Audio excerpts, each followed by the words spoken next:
Hello and welcome back to my RC channel. I'm AndyRC and today I'm going to be checking out the DJI Spark. Now this guy is marketed as a selfie drone, but I think it has got a lot more potential than that. So let me tell you why I'm interested in this guy. So when I first started getting into GPS quadcopters, I bought a model called the Flying 3D X6, and at the time it was the smallest brushless quadcopter that had GPS on board, and it was fairly cheap as well. It also had altitude hold, return to home, etc. And it was always my dream to fit a small stabilized camera on there.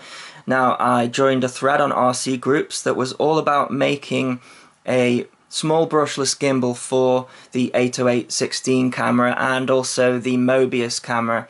And a lot of people tried to do that, but in the end the footage just always came out shaky and worse than not actually putting the camera on a gimbal. So I kind of shelved that, built a bigger quad, built a 450 quad, then got a Phantom 4, etc.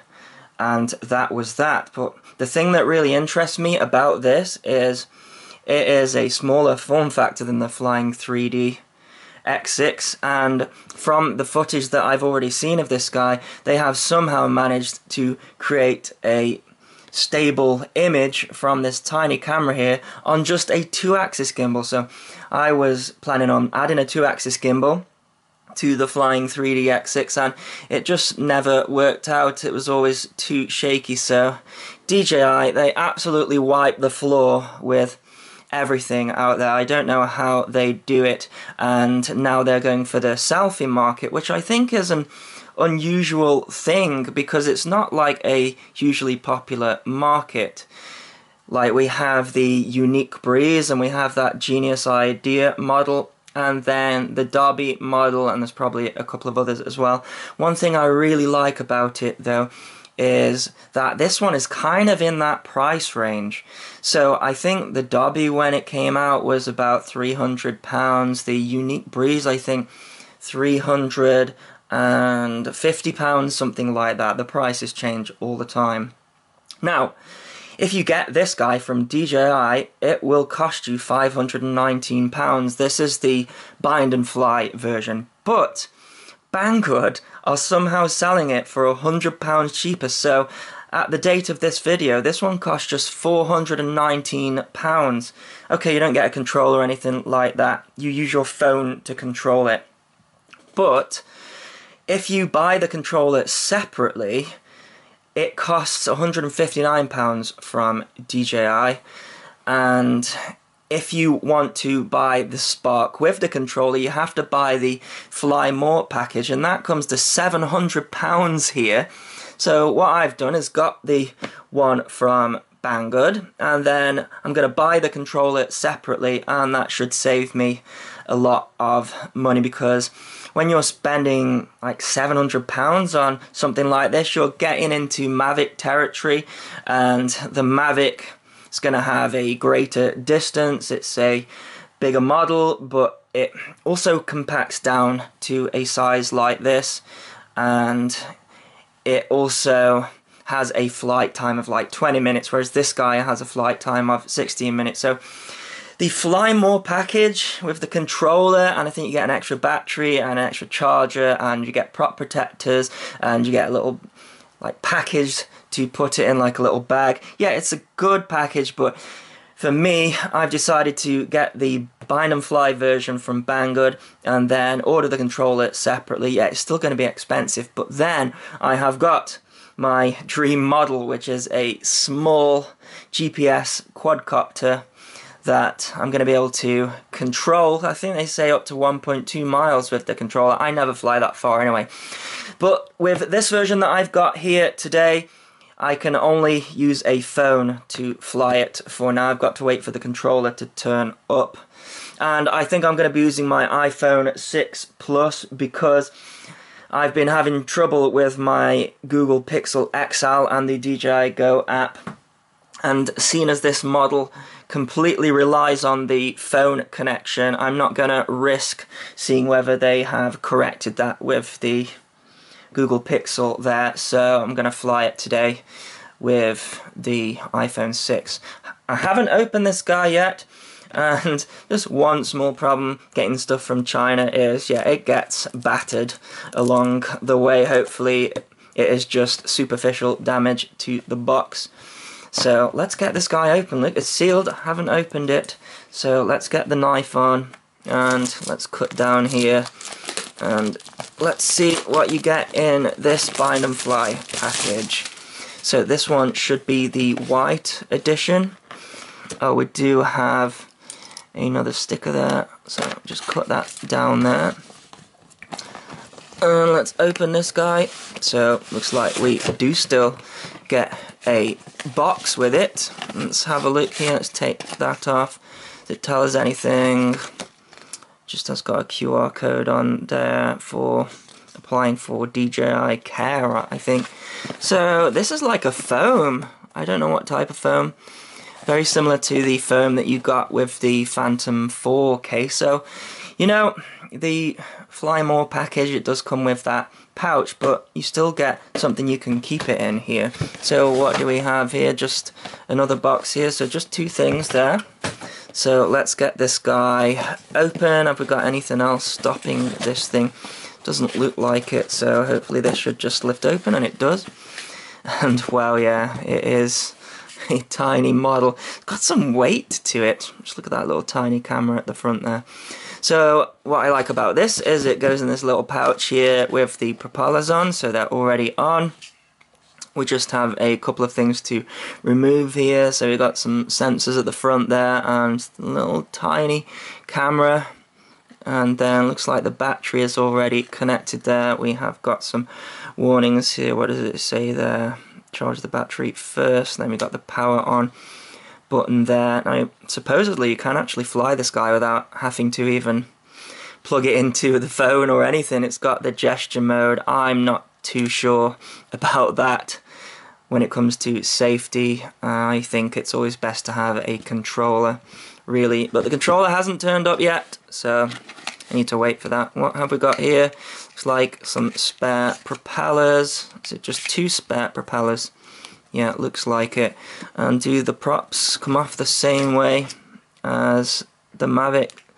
Yes, they do. So very easy there. So yeah, that's it really. What have we got in here? Probably just instructions, I would imagine. It's like pass the parcel. What have we got in here? That reference might be lost on a lot of people. Looks like we have got a USB charger in there.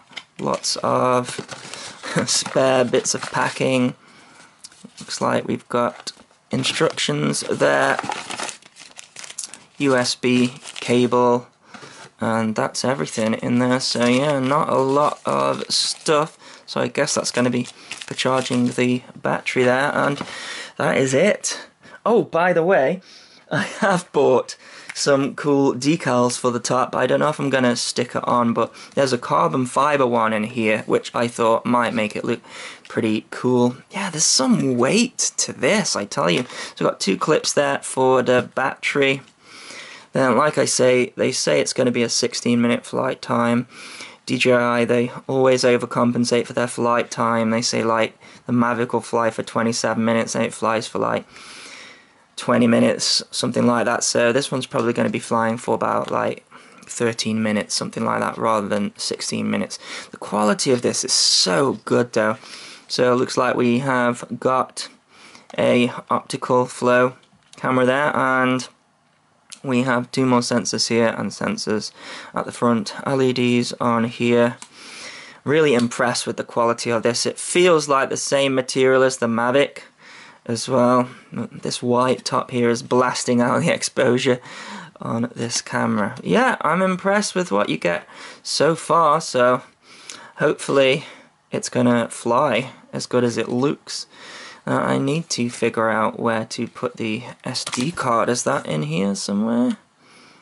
What have we got here at the back? Is that pull out? There we go. SD card and USB there. I don't think it comes with a SD card. Just looking around here, I don't have an SD card.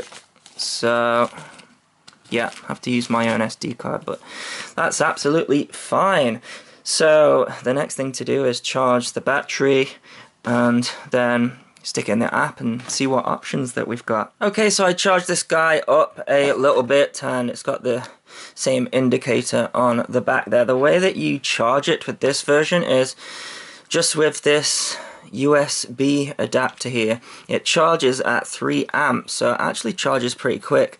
And then you just plug this into the USB port on the back, USB 2 there. And I've also put an SD card in there as well.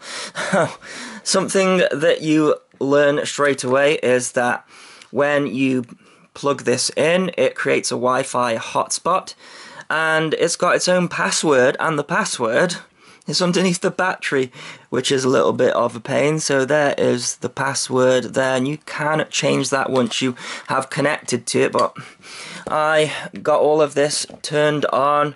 And again, it's just like a double press to turn it on. So I turned it on, went to connect to the Wi-Fi, asked for the password. I thought I'll try 1 to 8. Didn't work. It's underneath the battery. But there you go. So I have already gone in and registered it. So you have to give it a name, etc. And you have to register it with your DJI account. It also lets you select the flight mode and lets you turn on and off beginner mode, just like a initial setup really. So I've already gone and done that. So as I mentioned before, I'm going to be using my iPhone. So let's go into the settings here. That's not it. Settings. There we go. So then if I go to Wi-Fi, then hopefully in a second it should come up with Spark. So there we go, Spark. So I'm going to connect to it, and it does remember the password, which is good because I don't want it to have to do that every time. So that's connected there, and I'm going to use the DJI Go 4 app, and hopefully that should just connect. So we have got a little button down here which removes the controllers there, so you can see there that I have them on there. I actually set this one up for mode 1. You can change that in the settings. We've got a takeoff button there, we've got return to home there, and then all your usual DJI stuff really. So due to the unique business model that Apple have chosen, I cannot screen record this, which is going to make it difficult while doing the flight review. The only way that you can do it is put an attachment on here and record the output. One of the many reasons why Apple devices are not my daily driver, but there you go. Hopefully I'll be able to show you some of the settings on screen. So let's go into the modes here and then press this warning thing here. So you'll notice that this is different to the Mavic and also the P4. We have got basically all of our intelligent flight modes that are any use to us are in this quick shot option, and I can't go in there unless we are flying, but it has got the orbit mode that DJI are very good at doing. We also have some new modes as well. There's one called Rocket, where it ascends and points down at you. We've got a droney where it flies away from you, and then we've also got one that sort of circles but gets further away from you as it circles. Now I'm not sure if any of these features are going to be any use with the mobile version, because like I say, we only have probably a 30-meter range with this, so some of those features require a higher range, so I'll probably have to check those out again with the controller when it turns up. But yeah, everything's in there. We've got active track, we have got tap to fly, tripod mode, gesture mode. I'm not too sure about gesture mode because, well, first of all, it only works for now with photos, and I've got this for its video capabilities, and I'm not sure on using your hands to fly the model there, and I'm not sure if I'm going to get a chance to check that out all in one flight, because we only have, like, say, a 30-minute flight time with this one, but we shall see. So if I just close out there, we have got the usual height in meters and the distance in meters and the speed, but like I say, it's going to be limited to about 30 meters as we're using the phone's signal. Now, up the top there, we do have 5.8 gigahertz selected. It did ask me to change to that because of my area, so not sure what that's about. We also have the number of GPS satellites there as well, and the signal strength and the battery there as well. Now, we can change the gimbal here with this little up and down button, but we can also use the accelerometer of the phone as well to do that. So now if I tip this up and down, it does that, so I'll have to figure out which one is best to use. So I'm in video mode here at the moment, but I can change that over to camera view, and then that goes into a 4:3, and camera is cropped 16:9. If we go into the settings here, I've got it set to auto. You can go manual with it there as well, and you can change the ISO and shutter speed as well as the exposure compensation, which is nice. But if we go into the usual video options here, you will notice that it just says video. We can't change anything, so it's stuck in 1080p 30, and I know a lot of people might be thinking, well, a Mavic can do 4K. The Mavic can't do 1080p 60, neither can this. So if you bought the Mavic for its 1080p 60 capabilities, then this is going to be as good as the Mavic when it comes to that, because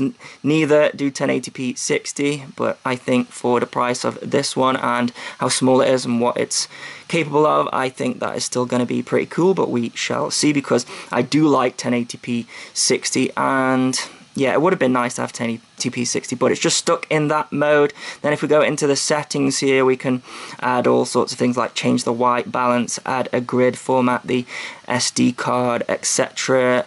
And then if I switch into camera mode here, we can actually change some of these camera settings, so do a single shot, multiple, and timed shot, shallow focus. So this one has a fixed focus, so I imagine that's going to be some sort of filter there, and we can do panoramic shots as well, but I'm not going to be using any of these photo options here. So if we come out of there, so to take a photo, it's just going to be that button there, and then take a video, again, that button there as well. We've got a play button down here, so I can go in and see what it's recorded, etc. And then if we go into the settings, it's the usual DJI style settings there. So if we start at the top there, we can change the home point settings and the return home altitude set to 30 meters here.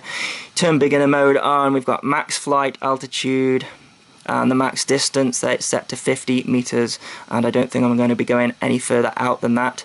We have got the IMU calibration and the compass calibration there. You're going to want to do that outside there, and then let's go on to the next one. So this is your options for obstacle avoidance, so you can turn all that on. Turn on backwards flying. Of course, it's not going to avoid anything when it's flying backwards, because we only have these sensors at the front there, so that's why the options there. Enable gesture mode, etc. And then this is the frequency that it is selected on. You can also change the Wi-Fi password and name there as well. This one is the flight mode, so as in the mode on the screen, so I've chosen mode 1, but of course it does mode 2 and mode 3, no mode 4, interestingly. You can also change the speed of the sticks as well. It's set to fast at the moment. And then we have got the battery information here as well, so it tells you the total capacity there and the remaining milliamp and the times charged. You can change the low battery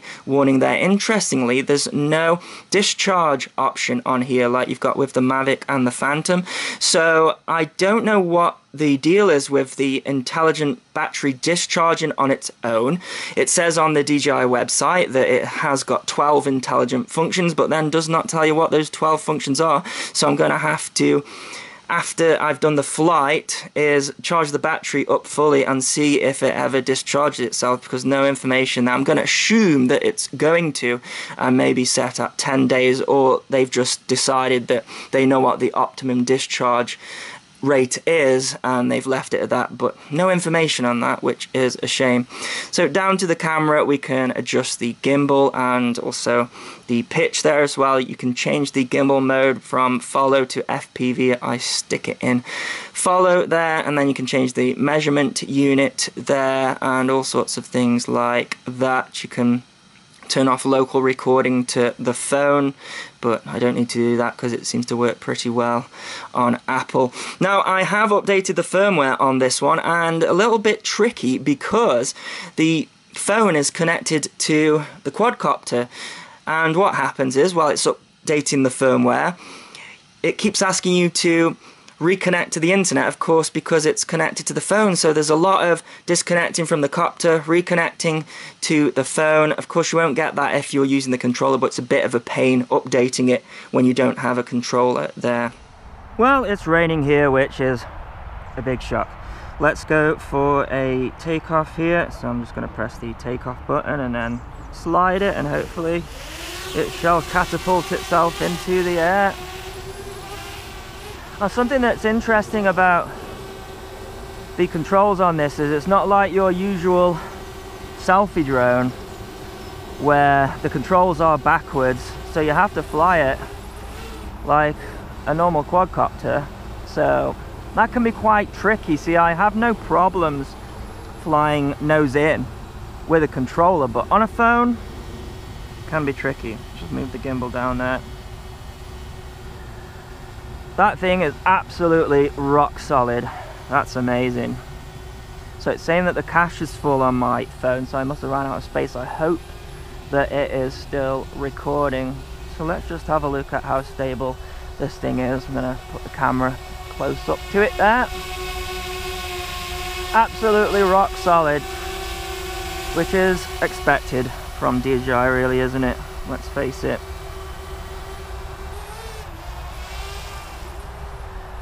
So the yaw is pretty slow, but the pitch actually quite fast. Right, let's try some of these modes before the rain comes down. So let's go into this mode here. Quick shot warning. Can't enter this mode due to the aircraft recording a video. Oh, right, cancel that then. So I actually have to stop the video recording. That's a pain. Stop the video, go into this quick shot thing. Now it's asking me to draw a box around me there. Oh, what's this? Drone the aircraft will fly it backwards. Okay. Oh, it's just telling me all the different modes here. Is that going to track me now? It is doing, but can I record video now? Is it going to let me record video? No? So can I only record video whilst it's doing its thing? Let's go for circle then. Press go. Use this feature in open area. I am doing. Oh, so then it starts recording. So I would have liked it to have recorded the entire time. It also tells me the percentage on the phone as well. But DJI, they do this orbit thing the best, don't they? So maybe actually if I go into the active track mode, maybe that's it. So it's just going to do one circle there. So what other options have I got? And then it stopped recording.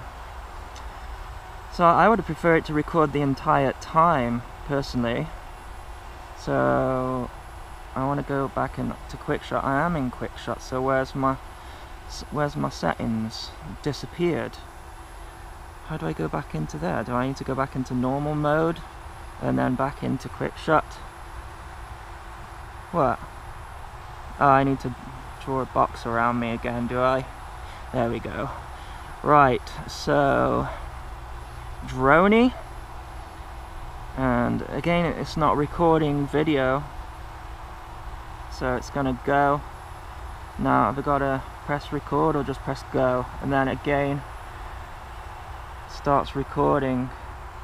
Well, I want to stop that because that's going to hit the tree there. So yeah, I'm going to need the controller for that, just as I suspected. All of my controls are gone. Oh no, it's going to track the wrong subject. There we go. Okay, let's come out of there. So it seems like I can't use really any of those functions unless I've got a controller. Can I get it to come back? Press record there. So it's recording again. I wish it would record the entire time, DJI, if you are listening. I think they tried to do what all the other selfie drones are doing and stops the recording. Should just record all the time. A little bit of a glitch on the phone there. There we go. The phone's glitching out a little bit. Right, so let's then, what's our battery doing? 71%. I got more time than I thought. Let's go back into there then and see, can I do active track then whilst it's still recording? Looks like it, I can, and it's still recording there. So now it's going to follow me and it's still recording, so maybe that's what I wanted there. And now it's going to follow me. Oh yes, that is awesome. And then I can actually get it to swivel and follow me, and that is pretty special. So it's now following me and also orbiting me. And the rain's coming down, but it's just going to do that indefinitely until I press stop. That's really cool. No, don't show again. It's tracking something there that's not me. I don't like that. Let's come out of that mode and then let's go back into here. So do I dare and try gesture mode? I don't want to, but for the sake of science. So I think I'm going to have to stop the recording there. And then, no, it's tracking again. No, stop. That's easy to do, to get it to track something that's not actually there. So actually, let's go back into the normal flight mode, first of all. And then, oh, it didn't do it there. Normal, yes. Pressing all sorts of things here. There we go. I want to get it close to me for this gesture mode because I'm not sure I'm trusting it. You also see how the propellers, they are in like a V shape, the motors, should I say. Oh, I wish I could screen record this. Right, this gesture mode thing scares the hell out of me. So now what's it gonna do? Put my hand out.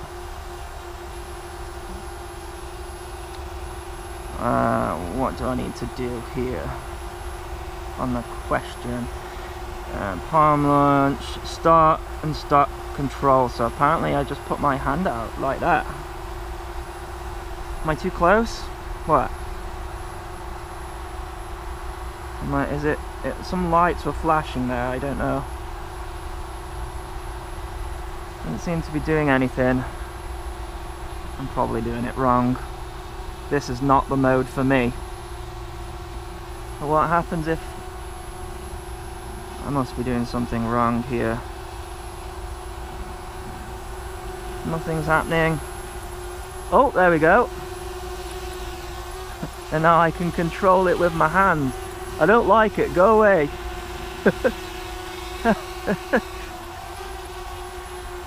What happens? Is it going to follow my hand that way? It seems to have stopped. Does it stop doing it because the light's changed? There we go. Look at that. Yeah, I'm not too sure about that. And I can only take a picture at this point. So, if you put your hand down, it comes towards you as well. So how do I exit that mode? Go back to normal. There we go. Back to normal. and then hopefully I want to go back to video mode now, so that shouldn't follow me anymore, and then I'm recording again, hopefully. I don't like how you have to keep moving the sticks on and off the screen either. But the video on the phone, it looks pretty clear to me. What's the battery doing? 42%. So I just want to fly it around a little bit to get some video. And then I want to try return home and see what happens there, because I took off from that box over there. Let's see how easy it is to use the function on the gimbal by using the accelerometer. So now if I tilt the phone, there we go. Yeah, I'm not sure I like that feature, so I'm going to bring that. I think it's easy to use the up and down arrows there. Yeah. So what do you think? Worth the money? Or just an expensive gadget? I like it. And how have they managed to get that 2-axis gimbal so stable? I don't know. Right, 36%. Let's go for a return home and see what happens. Slide. So we know. Alright, I think it's just going to land on the spot because it's too close to where I took off. Cancel auto landing. Yeah. Let's send it away a little bit. Might not go far enough away, you know, to do an auto landing. Let's see, how far away am I there? 20 meters. Might, let's see here. Right, we're over the back end there, so let's try return home now. Lost transmission, so yeah, I'm on the limit there. So just point, it's not letting me point the camera down. Lost, oh, low battery warning. Return home, slide. It's going to go up to 30 meters. A little bit high for my liking. Is it ever going to come back? That's a bit too high, I think. Well, it looks like it is. Where's the box? It's over there. So let's see how close to the box. Can I still control the camera? No, I can't control the camera. Oh, there we go. Yeah, intermittently controlling the camera there. Is it coming down? I think it is. Yeah, this is sketchy using just the phone. It looks like it's coming down now. Tap to cancel. No, I want it to land. Let's see if it gets anywhere near the box. I don't think it's going to do what the Phantom can do. Well, maybe it is. Is it going to land on the box? Surely not. Let's see what happens. Nah, it's going to land close to it, I think. Or is it? Is it? What's? Oh, it's asking me to slide to land. There we go. So very close to the box there. And it stops the props. Stop the video recording. So yeah, I think that went all right. A little bit sketchy there on the return home. I think it went a little bit too high for this controller, but yeah, I think overall good job, DJI, and I'll do another video when I get the controller. So as always, thanks so much for watching. Please continue to subscribe. Cheers.